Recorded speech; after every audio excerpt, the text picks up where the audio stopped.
كتاب 40 حديث كداف رفا.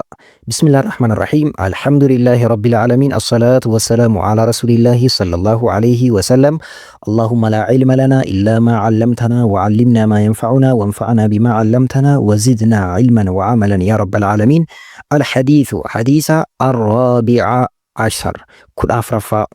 عن ابن مسعود عبد الله بن مسعود الراودي فمي رضي الله عنه، الله نسر جالته، قال جئ قال رسول الله صلى الله عليه وسلم، إرجمان الله صلى الله عليه وسلم جئني جدا مال جئني لا يحل حلال هنتأو يوكان هن أي يمامو هن بكأو دمو إيجني امرئ نما مسلمة إيجني نما مسلمة جيكسون هن أي يمامو يوم الانتي مالي إلا بإحدى ثلاثين، إلا مالي يجود بإحدى توكو ثلاثين سدي توكو وسدي إتين مالي afaan keenyatti tokko waa sadi'itiin malee ka jedhamudha.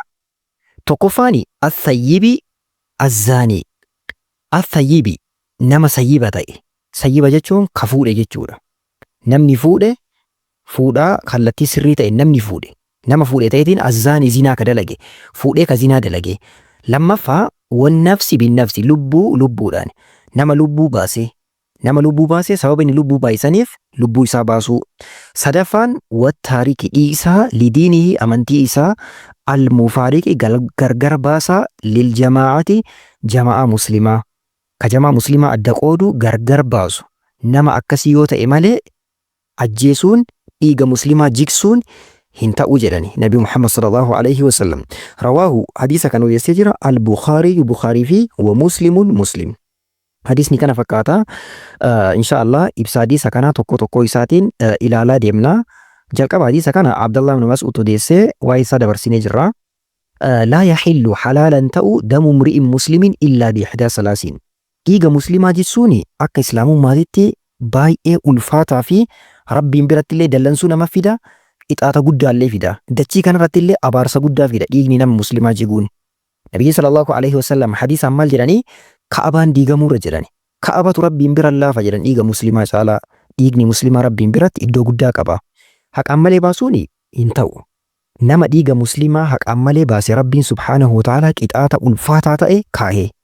Rabbiin maal jedhaa suuraa Nisaa'i keessatti lakkoofsa 93 irratti waman yaqtul mu'minan muta'ammidan, namni nama muslimaa beekaa ajjeese waa 5 argataa jedhe rabbiin subhaanallah.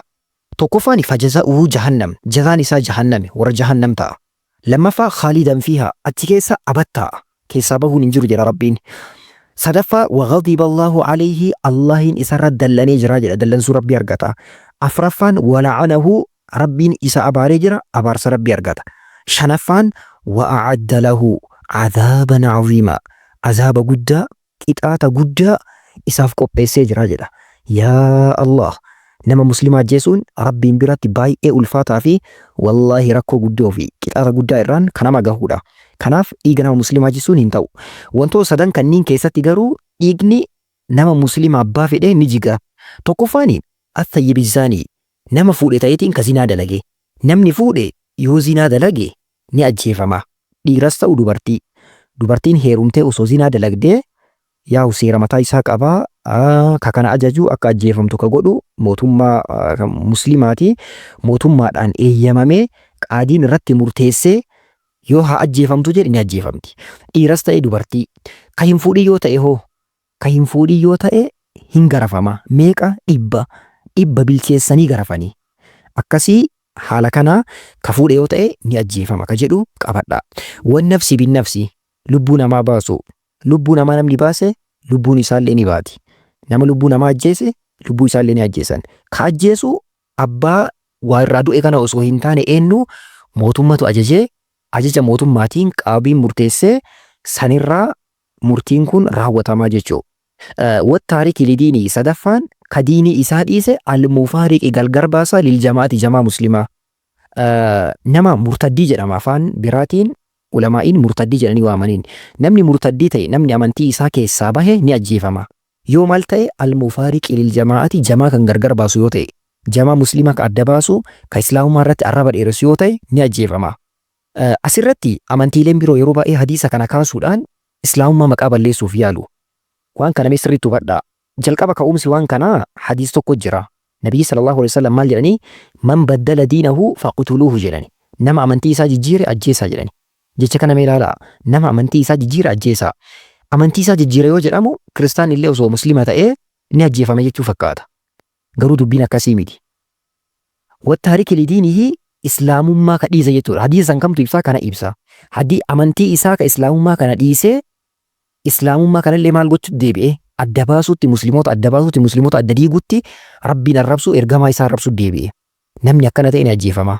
Kun sirriidha. Biyya tokko fakkeenya namni tokko osoo biyyattii kaadii ta'eetiin kaadii yookaan biyya tokko kakaade maal ta'a baandaan ni ajjeefama. Seera biyya kamii keessattuu baandaan ni ajjeefama. Kuni baandaadha. Baandaa amantiiti. Amantii keessaa bahee amantii jeequu deebi'e. Ka biyya jeeqillee akkanuma ajjeefamaa jechuudha.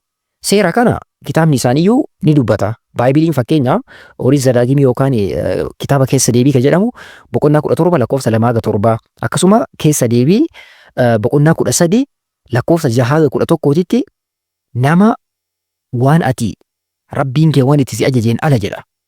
Nama gabbaru ajjeesii jedha.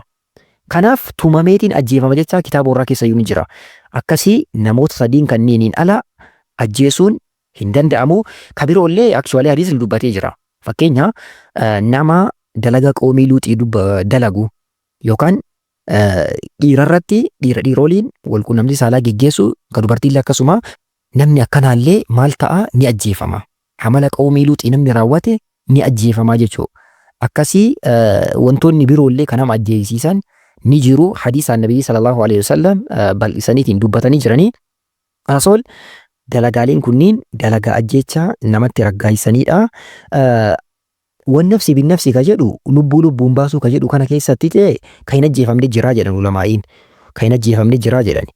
Fakkeenya hadiis tokkoon abbaan osoo ilma ajjeesee hin ajjeefamu ka jedhu jira. Abbaan osoo ilma ajjeesee hin ajjeefamu. Garuu ulamaa'iin gariin hadiisni sayyaa miti jedhanii ni diduu. Akkasuma kaafira osoo namni muslimaa tokko ajjeese. Kaafira kan nagaa wajji jiraatan kana maal lolu ka hin ta'in ka haala bareedaadhaan wal amananiitiin biyya tokko keessa waliin jiraatan ajjeesuun hin ta'u. Garuu kaafira harbiyyii osoo ta'e osoo namni muslimaa ajjeese sababa saniif hin ajjeefamu jechuudha. Kana fakkaata inshaallah ibsa isaa barnoota biroo keessatti illee itti dhufna. Rabbiin nama islaamummaa hubatu rabbiin haa taasisu. Assalaamu alaikum warahmatullahi wabarakatuh.